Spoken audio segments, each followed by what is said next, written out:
বঙ্গোপসাগরে অবস্থানরত গভীর নিম্নচাপটি শনিবার সকালে ভারতের উত্তর তামিলনাড়ু উপকূল অতিক্রম করতে পারে। এর প্রভাবে রোববার পর্যন্ত চট্টগ্রাম ও খুলনা বিভাগসহ দেশের কিছু এলাকায় হালকা বৃষ্টি হতে পারে। দেশের সব সমুদ্র বন্দরে ১ নম্বর সতর্ক সংকেত জারি রয়েছে।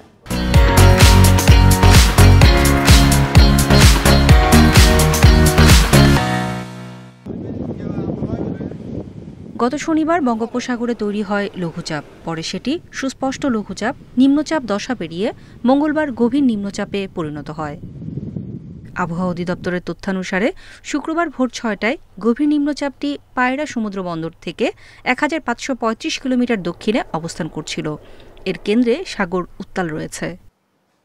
শনিবার সকালে ভারতের উত্তর তামিলনাড়ু উপকূল অতিক্রম করতে পারে গভীর নিম্নচাপটি।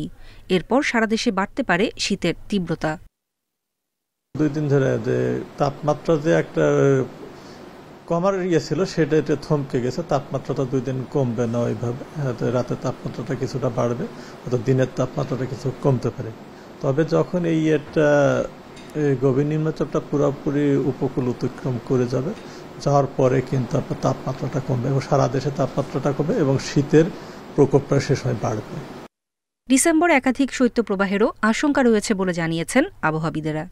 শৈত্যপ্রবাহ যেহেতু আমাদের নভেম্বর মাস শেষে ডিসেম্বর জানুয়ারি এই সময় তো শীতের তীব্রতাটা বাড়বে এবং সেক্ষেত্রে শৈত্যপ্রবাহের সম্ভাবনা আছে এবং এটা থাকবে। সবকিছু বিবেচনা করে অ্যানালাইসিস করার পর হয়তো আমরা বলতে পারি শৈত্যপ্রবাহটা ডিসেম্বর মাসে কয়টা শৈত্যপ্রবাহ হবে এবং এটা কি অবস্থা কবে থেকে শুরু হবে, এই জিনিসটা আমরা রবিবারে হয়তো এটা ভালোভাবে বোঝা যাবে।